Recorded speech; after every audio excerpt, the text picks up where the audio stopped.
সবাই উঠে বসতে কামাল অ্যাম্বুলেন্স ছেড়ে দেয়। ঘড়িতে তখন বাজে কাটায় কাটায় 12টা। রাস্তায় খুব একটা গাড়ি নেই। সোডিয়াম বাতির আলোয় পথঘাট কেমন যেন ভৌতিক মনে হচ্ছে। কামাল এমনিতে ভূত প্রেত বিশ্বাস করে, তবু এই নির্জন রাতে কেন যেন ওর শরীরে কাটা দিয়ে যায়।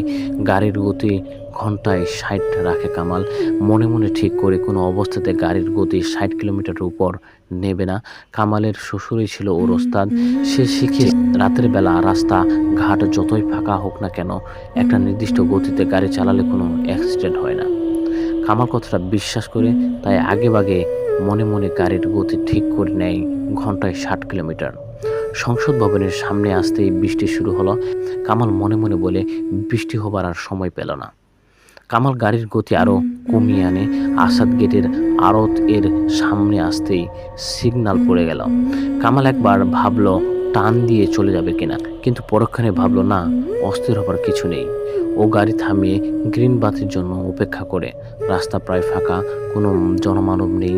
ডানে বামে তাকালে ওর কেমন একটা গা ছমছম করে ওঠে। দূর, যত সব ফালতু চিন্তা ভাবনা। 1 কিলো আসতে পারলাম না আর ভূতের চিন্তা পেয়ে বসেছে। নিজেকে নিজেই সান্ত্বনা দেয় কামাল। হঠাৎ বাম পাশের জানালা দিয়ে একটা মুখ উকি দিতে চমকে উঠে চিৎকার করে কামাল, কে? জানালা দিয়ে ভেতরে তাকিয়ে আছে একটা বুড়ো, মাথায় এলোমেলো সাদা চুল, 2 হাত দিয়ে জানালার কাঁচ চেপে আছে, দাঁতগুলো কেমন ফাঁকা ফাঁকা। লোকটা বলে ওঠে, দে দে টাকা দে, ভাত খামো, টাকা দে। মেজাজ খারাপ হয়ে যায় কামালের। মনে হয় নাইমা 2টা চর মারে। হারামজাদা ভিক্ষা চাওয়ানোর আর কোনো সময় পায় না। মর যাইয়া ও শার্ট ফাঁকা করে বুকে থুতু দেয়। মনে মনে গজগজ করলে বুক পকেট হাতড়ে 5 টাকার একটা নোট বের করে লোকটার দিকে বাড়িয়ে ধরে। লোকটা টাকা না নিয়েই বলে, ভাগ ভাগ, তাড়াতাড়ি ভাগ। কথার আগামাথা বুঝতে পারে না ও। কামালের কাছে লোকটাকে মনে হয় একটা পাগল টাগল হইব। ঠিক এই সময় ওর পেছনে ছোট জানালায় টোকা দেবার শব্দ হয়। কামাল ওর দিকে পিঠ লাগোয়া যে জানালা আছে সেটা একটু ফাঁক করে পেছনে না তাকিয়েই বলে, জি বলেন। কি হয়েছে? পেছন থেকে 3 জনের একজন জিজ্ঞাসা করে। না, কিছু না। সিগন্যাল ছেড়ে দেওয়ায় কামাল গাড়ি টান দেয়। কামাল বাম পাশের বেরোডে তাকিয়ে বুড়োটাকে আর দেখতে পায় না। মনে মনে ভাবে, আরে গেল কোথায়? ও একটু সামনে ঝুঁকে ফুটপাতটা দেখতে চেষ্টা করে, কিন্তু বুড়োকে আর দেখতে না পেয়ে বেশ অবাক হয় ও। তারপর ফার্ম গেটের দিকে টান দেয়। পেছন থেকে ফিস ফিস করে কথা বলার শব্দখানে আসে কামালের। এই নীরবতায় তাতেও কিছুটা সাহস পায় কামাল। মাঝে মাঝে 2-1টা গাড়ি শো শো করে পাশ দিয়ে চলে যাচ্ছে। রাতে রাস্তায় বেশিরভাগই ট্রাক চলে। দানবের মতো ট্রাকগুলি ঘোর ঘোর শব্দ করে চলে যায়। সায়দাবাদ যাত্রাবাড়ি হয়ে কামাল গাড়ি চালাতে থাকে শনির আকড়া দিয়ে কুমিল্লার দিকে। এ রাস্তা ওর বেশ পরিচিত।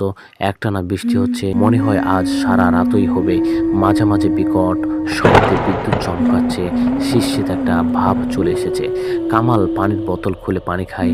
আশেপাশের দোকানপাট সব বন্ধ। আজ মনে হচ্ছে রাস্তার গাড়ির সংখ্যা খুব কম। পেছন থেকে আবারও টুকটুক করে শব্দ হয়। জি বলেন। কামাল মাথাটা একটু পেছনে নিয়ে বলে, আমরা একটু নামবো। একজন বলে। কামাল অবাক হয়, এখানে? জি, আপনি একটু থামবেন? মনে হয় দাউদকান্দি এসে পড়ছি, সেখানে থামলে ভালো হতো না? না, সামনে বড় গাছটাই থামুন। পেছন থেকে অন্য একটি কণ্ঠ বলে ওঠে। কথাটা আদেশ মতো শোনায় ওর কাছে। কামাল অ্যাম্বুলেন্সটা রাস্তার পাশে একটা বড় গাছের গা ঘেঁষে দাঁড় করিয়ে দেয়। পেছনের দরজা খোলার শব্দ পেয়ে ও জানালাটা দিয়ে পেছনে তাকায়। আধো আলোয় যা দেখতে পায় তাতে কামাল এর মাথা ঘুরে যায়। সিটের উপর মৃত ব্যক্তি বসে আছে। শুধু বসে নেই, হাত নেড়ে নেড়ে কি যেন বলছে। ও প্রচণ্ড রকমের ভয় পেয়ে যায়। কামাল পেছন থেকে চোখ সরিয়ে নিজেকে আড়াল করে রাখতে চেষ্টা করে। সামনে তাকালে 2 ছায়া দেখতে পায় ও। কোনো শরীর নেই, শুধু বোঝা যাচ্ছে দেহের অস্তিত্ব। বাতাসে ভেসে ভেসে 2 ছায়া কামালের দিকে আসছে। ভয়ে ওর জান বের হয়ে যাবার মতো মনে হচ্ছে, মরে যাবে ও। নিজেকে সিটের সঙ্গে চেপে রাখলে মনে হচ্ছে নিজেকে সিটের ভেতরে ঢুকিয়ে ফেলতে পারলে ভয়টা কিছু কমে যেত। মনে মনে আল্লাহ আল্লাহ করতে থাকে। ছায়া দুটো ওর পাশ দিয়ে পেছনে চলে যায়। পেছন থেকে হঠাৎ হাসির শব্দ ভেসে আসে। কামাল সাহস সঞ্চয় করে আবার পেছনে তাকায়।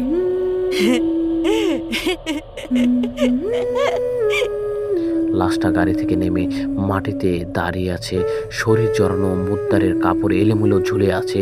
লোকটার হাতে সাদা কাপড়ের একটা পুটলির মতো কিছু। দুজন মহিলা দাঁড়িয়ে আছে লোকটার ঠিক সামনে। একজন পুটলিটি একটু ফাঁক করতে কামাল একটি শিশুর মাথা দেখতে পায়। লোকটা পুটলিটা গাড়ির ভেতর ছুঁড়ে মারে। প্রায় সাথে সাথেই হুড়মুড় করে সবাই গাড়িতে উঠে পড়ে। কামালের শরীর শক্ত হয়ে গেছে। একবার ভাবলো গাড়ি থেকে নেমে দৌড় দেবে কিনা, কিন্তু কোথায় যাবে? তার চেয়ে ভালো কিছু না দেখার ভান করে বসে থাকলে হয়তো জানে বেঁচে যাওয়া যাবে। ও মনে মনে প্রার্থনা করে, আল্লাহ বাঁচাও। পেছন থেকে টোকা দেবার শব্দ আসতে কামাল চমকে ওঠে। গাড়ি চালান, ভারী একটা কণ্ঠ বলে। কামাল চাবিতে হাত দিতে গাড়ি স্টার্ট হয়ে যায়। কামালের মাথা কাজ করছে না। গাড়ি রাস্তায় ওঠার সময় সাইড মিররে দেখতে পায় ছায়া দুটো এখনো দাঁড়িয়ে আছে, হাতে ধরে আছে সাদা মতো দুটো পুটলি। এখন আর বৃষ্টি পড়ছে না, তবে মাঝে মাঝে বিদ্যুৎ চমকাচ্ছে। মেইন রাস্তা ধরে গাড়ি চালাচ্ছে কামাল। ও চালাচ্ছে না বললেই ভালো দেখায়, গাড়ি নিজে নিজেই চলছে। কেননা এই মুহূর্তে গাড়ির উপর কোনো নিয়ন্ত্রণ নেই। ও শুধু চুপচাপ করে বসে আছে। গাড়ি নিজে নিজেই চলছে। পেছন থেকে চুক চুক শব্দ ভেসে আছে। কামাল নিজেকে সামনে সাহস সঞ্চয় করে আবার পেছন তাকাই। দেখতে পাই দুজন করে দুপাশে বসে সবাই সামনের দিকে ঝুঁকিয়ে বাচ্চাটাকে খেয়ে ফেলছে।